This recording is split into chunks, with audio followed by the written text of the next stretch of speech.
49 అంటే సంతానం, 49 అంటే సంతోషం. 49 ఆంధ్రప్రదేశ్, తెలంగాణ. నమస్తే Telangana, welcome to tea news. నేను సునీల్. డీటెయిల్స్ చూద్దాం. మహారాష్ట్ర రాజకీయాల్లో సంక్షోభం కొనసాగుతోంది. రెబెల్ ఎమ్మెల్యేలతో తన బల ప్రదర్శన నిర్వహించారు ఏక్నాథ్ షిండే. మహావికాస్ అఘాడీ నుంచి బయటకు రావాలన్న రెబెల్స్ డిమాండ్తో ఆ పార్టీ అయోమయంలో పడింది. దీంతో తిరుగుబాటు ఎమ్మెల్యేలంతా ముంబైకి వస్తే వారి డిమాండ్లపై ఆలోచిస్తామని సంజయ్ రౌత్ ఆఫర్ ఇచ్చారు. ఈ కామెంట్లతో కూటమిలోని పార్టీల్లో కలవరం మొదలైంది.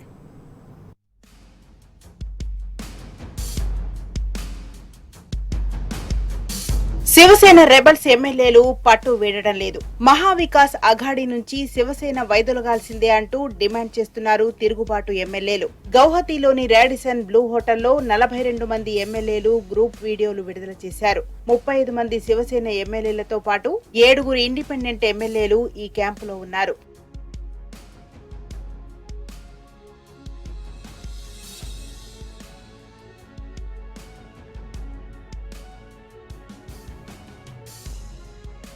రెబెల్ ఎమ్మెల్యేల డిమాండ్లతో శివసేన పునరాలోచనలో పడింది.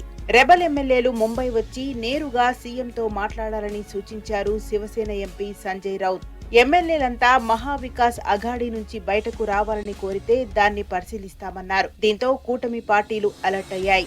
తాము ఎప్పుడైనా ఫ్లోర్ టెస్ట్ కు సిద్ధమని కాంగ్రెస్ ప్రకటించింది. అందులో ఉన్న ముఖ్య నేతలతో అత్యవసర సమావేశం నిర్వహించింది. सर्व आमदारांची इच्छा जर असेल हे मी जबाबदारीने बोलतो.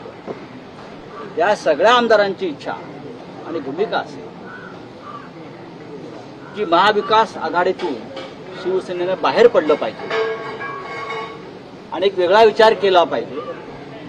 त्याने आधी महाराष्ट्रात यावं, मुंबईत यावं आणि त्यांची जी मागणी आहे ती मागणी अधिकृतपणे शिवसेना पक्षप्रमुखांसमोर त्यांनी मांडावी.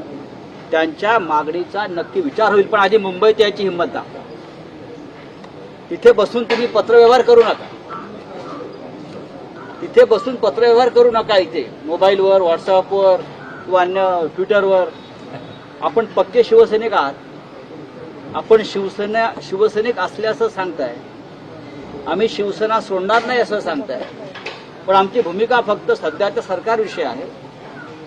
त्या सरकारमधून महाविकास आघाडीतून शिवसेना बाहेर पडायला तयार आहे. तुम्ही इथे येण्याची हिंमत दाखवा. समोर उद्धव साहेबांसमोर या आणि भूमिका मांडा. नक्की तुमच्या भूमिकेचा विचार होईल. 24 तासात परत या. हे मी परत सांगतो. मी जबाबदारीनं आणि हवेतले हे मी भूमिका मांडत नाहीये. 24 तासात तुम्ही मुंबईत परत या. उद्धव साहेबांसमोर आपण बसू आणि तुमची जी भूमिका आहे ती స్వీకరణాసందర్భాత్ నక్కి విచార్ కేలా. ఇక శివసేన ఎమ్మెల్యేలు ముంబైకి వచ్చిన తర్వాత పునరాలోచిస్తారని భావిస్తున్నట్లు చెప్పారు ఎన్సీపీ నేత జయంత్ పాటిల్. చివరి వరకు మహారాష్ట్ర సీఎం ఉద్ధవ్ ఠాక్రేకు తమ మద్దతు ఉంటుందన్నారు. ప్రభుత్వాన్ని కాపాడేందుకు తమ వంతు ప్రయత్నాలు చేస్తామన్నారు. సంజయ్ రౌత్ వ్యాఖ్యలపై ఇప్పుడే తాము స్పందించబోమన్నారు జయంత్ పాటిల్. ये हमारे प्लानिंग का कोई सवाल ही नहीं है. वो तो उनकी प्लानिंग का सवाल है. अगर वो वापस आते हैं तो वो एक उनकी पार्टी के अंदरूनी मामला है. वो बैठ के चर्चा करेंगे और हमें बताएंगे. अभी उन्होंने जो स्टेटमेंट किया है वो हमने भी अभी देखा है टेलीविज़न पे. हम इसके ऊपर कोई विचार विमर्श नहीं किया है. हमसे उन्होंने भी हमारे से कोई विचार विमर्श इस बारे में किया नहीं, ऐसा मुझे लगता है. हमें जहाँ तक जानकारी है हमें लगता है कि वो विधायक चले गए हैं. वो विधायक वो वापस आने के लिए शिवसेना के सारे नेतागण प्रयास कर रहे हैं. उस प्रयास का ये एक ऑप्शन है कि वो वापस आए और बातचीत करें. और इसीलिए उन्होंने इंडिकेशन दिया है उनको. हमारी राष्ट्रवादी कांग्रेस पार्टी के नेता आदरणीय पवार साहब और हमारी पूरी पार्टी उद्धव ठाकरे साहब के साथ है. हमारा प्रयास अंत तक ये सरकार बचाने की रहेगी और इस सरकार ने बहुत अच्छे निर्णय लिए हैं. ऐसे ही आने वाले 2-2.5 साल में काम करना चाहिए. वापस जब आएंगे और मुंबई में जब उतरेंगे तो यहाँ के माहौल में शायद वो उनकी जो सच भूमिका जो है वो प्रकट करेंगे. जब यहाँ पहुँच जाएंगे तो कहेंगे तो अपने को समझ में आएगा कितने जन उनके साथ है, कितने जन नहीं है.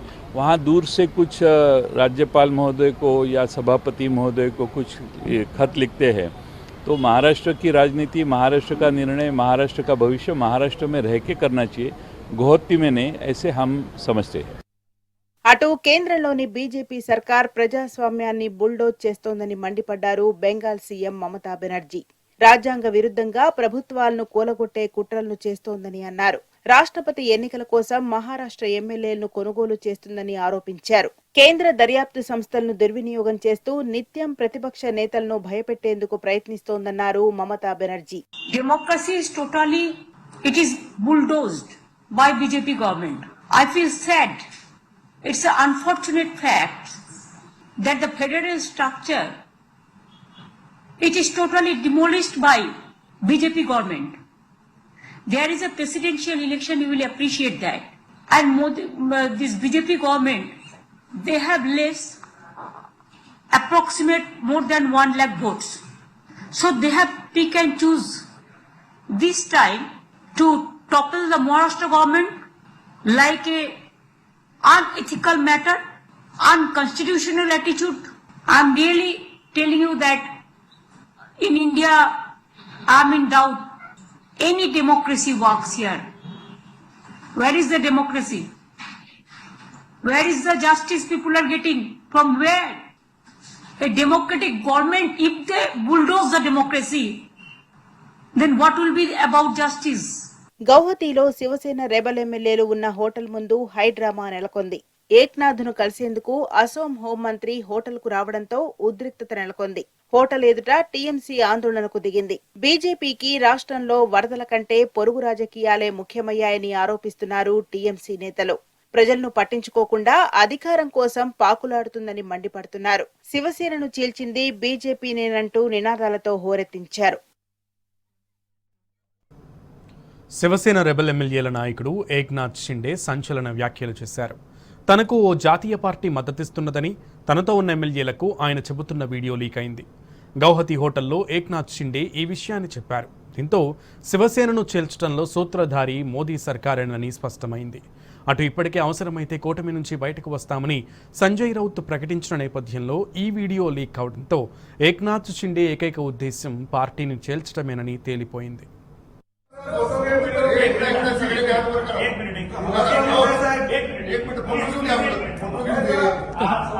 सर्व आमदार एक मिनिट तुम्ही रेकॉर्डिंग करा. सर्व आमदार एक मतानं आमचे सर्व अधिकार जो निर्णय घ्यायचा आहे तो सर्व एक मतानं आम्ही आमचे गटनेते एकनाथजी भाऊ शिंदे यांना देत आहोत.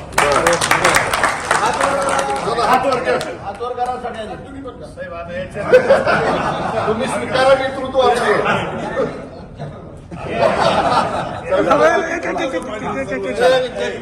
एक मिनिट थांबा. एकच आहे, जे काय सुख दुःख आहे हे आपल्या सगळ्यांचं एक आहे, बरोबर. काही असेल तर आपण एकजुटीने किती काही येऊ द्या, हे आपलाच आहे, हे आपलाच आहे.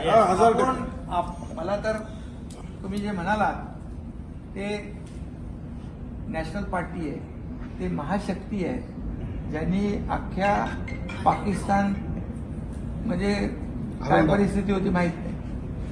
तर याच्यामध्ये त्यांनी मला सांगितलेलं आहे, तुम्ही जो हा निर्णय घेतलेला आहे हा देशातला ऐतिहासिक निर्णय आहे.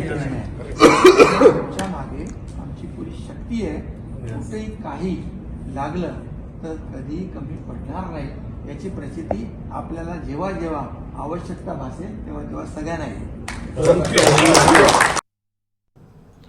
మహా అఘాడీ కూటమి బలాబలాలు అసెంబ్లీలోనే నిరూపించుకుంటామని స్పష్టం చేశారు ఎన్సీపీ అధినేత శరద్ పవార్. తమ ప్రభుత్వం ఇంకా మైనారిటీలో పడలేదని బల నిరూపణ కోసం ఫ్లోర్ టెస్ట్ నిర్వహించాలన్నారు. శివసేన రెబల్ ఎమ్మెల్యేలు నేరుగా ఉద్ధవ్ దగ్గరకు వచ్చి మాట్లాడాలని సూచించారు. చివరి వరకు ఉద్ధవ్కు తమ మద్దతు కొనసాగుతుందని మరోసారి చెప్పారు Sharad Pawar.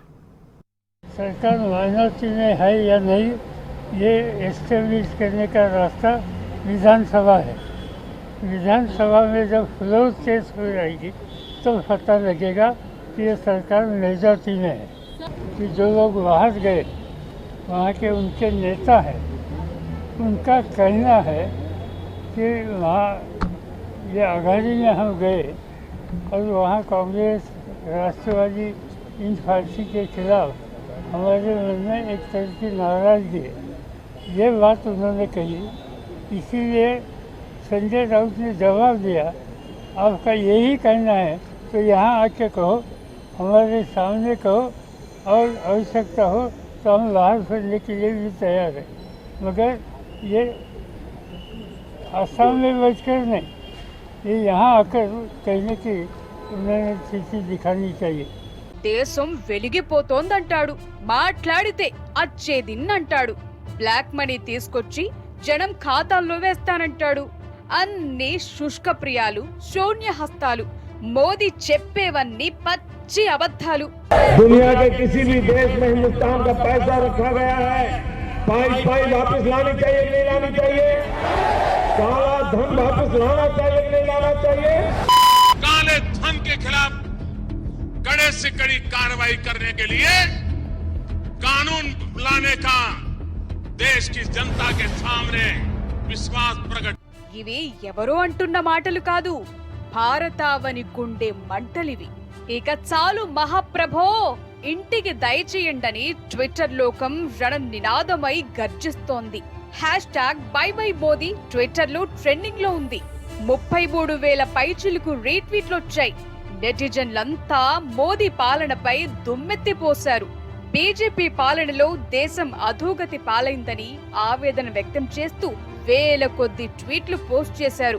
Memes, cartoons, graphics, Modi ప్రసంగాల వీడియోలు, ఆయన గారి వాగ్దానాల ప్రకటనలు, బీజేపీ ప్రభుత్వ వైఫల్యాలపై గణాంకాలు, ఇలా A to Z ట్విట్టర్ లో విపరీతంగా ట్రోల్ అయ్యాయి. ये काला धन हिंदुस्तान का पैसा, काले धन का हुआ पैसा वापस, काला धन ₹1 काले धन वापस आना चाहिए। బీజేపీ పాలనపై కాశ్మీర్ నుంచి కన్యాకుమారి వరకు తీవ్రమైన ఆందోళన నెలకొని ఉంది. ఏ ఇల్లు చూసినా తీరని ఆవేదనే. కుటుంబాన్ని పోషించటం భారమైపోయింది. సామాన్యుడి బతుకు గగనమైపోయింది. గ్యాస్ బండ ధర పెరిగి వంటిల్లు నరకంలా కనిపిస్తోంది. పెట్రోల్ బంకుకు వెళ్లాలంటేనే భయమేస్తోంది. కిరాణా షాపుకు వెళ్తే పర్సు డీలా పడిపోతుంది. రూపాయి విలువ నాటికి దిగజారిపోయింది. Stock market కుదేలైపోయింది. నిరుద్యోగిత అంశంలో 50 ఏళ్ల కిందటి సంక్షోభం కనిపిస్తోంది.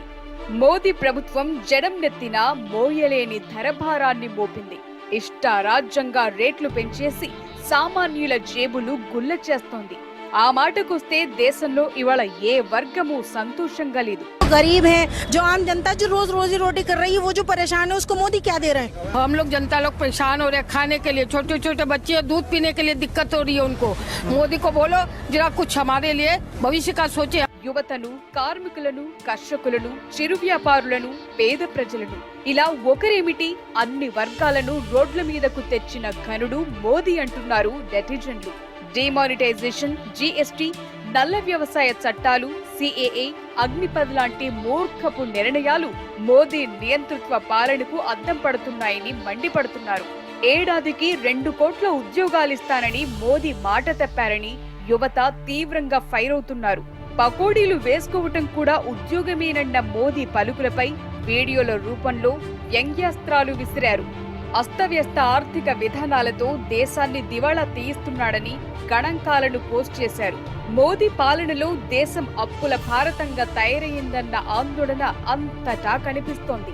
గత 67 ఏళ్లలో 13 మంది దేశ ప్రధానులు 55 లక్షల కోట్ల అప్పులు చేస్తే మోదీ ఒక్కడే గత 8 ఏళ్లలో ఇండియాను 80 లక్షల కోట్ల అప్పుల్లో ముంచాడని పోస్టులు పెట్టారు. రూపాయి విలువ దిగజార్చిన మోదీ గద్దె దిగాల్సిందేనంటూ ట్వీట్లు పోటెత్తాయి.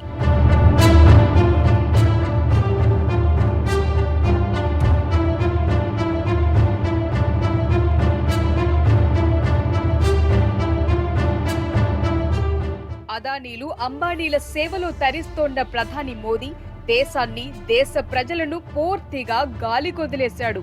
మోదీ ఏ దేశానికి వెళ్లినా అక్కడి వనరుల మీద అదానికి కాంట్రాక్టులు ఇప్పిస్తున్నాడని దేశ ప్రజలు మండిపడుతున్నారు. పేదల్ని పిండుకుని కార్పొరేట్లకు దోచిపెడుతోన్న నాయకుడు ఈ దేశానికి అవసరం లేదంటున్నారు. దేశానికి కావాల్సింది పబ్లిక్ లీడరే గాని పబ్లిసిటీ లీడర్ కాదని ఇండియా ముక్త కంఠంతో నినదిస్తోంది. దేశ భద్రతను, ప్రజా సేవను కూడా పబ్లిసిటీ కోసం వాడుకునే చీప్ పీఎం ను ఎక్కడా చూడలేదంటున్నారు జనం. నల్ల వ్యవసాయ చట్టాల పేరుతో రైతుల్ని పొట్టన పెట్టుకోవటం, అగ్నిపథ్ పేరు చెప్పి ఆర్మీతో ఆటలాడుకోవటం తుగ్లక్ పాలనేనని తేల్చి చెబుతున్నారు.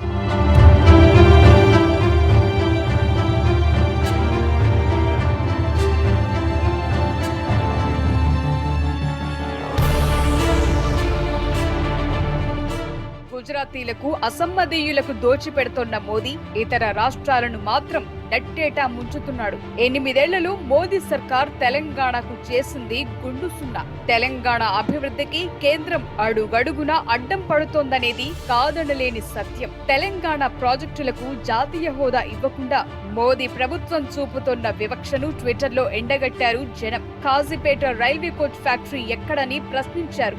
ఇలా ఆ సేతు హిమాచలం మోదీ పాలనపై పెదవి విరుస్తోంది.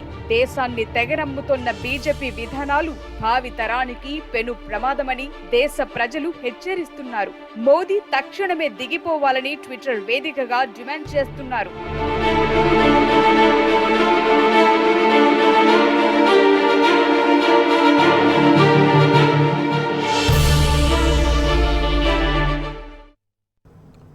తెలంగాణ సీఎం కేసీఆర్ గారు జాతీయ రాజకీయాల్లోకి రావడం చాలా సంతోషంగా ఉందని ఆంధ్ర రాష్ట్ర ప్రజా సమితి ప్రెసిడెంట్ పెల్లా కురు సురేందర్ రెడ్డి అన్నారు. జాతీయ రాజకీయాల్లో సీఎం కేసీఆర్కు తమ పూర్తి మద్దతు ఉంటుందని చెప్పారు. ఏపీకి ప్రత్యేక హోదా కోసం తెలంగాణ రాష్ట్ర ఎంపీలు పార్లమెంట్లో గలమెత్తడాన్ని ఆంధ్ర ప్రజలందరూ హర్షిస్తున్నారని సురేందర్ రెడ్డి తెలిపారు.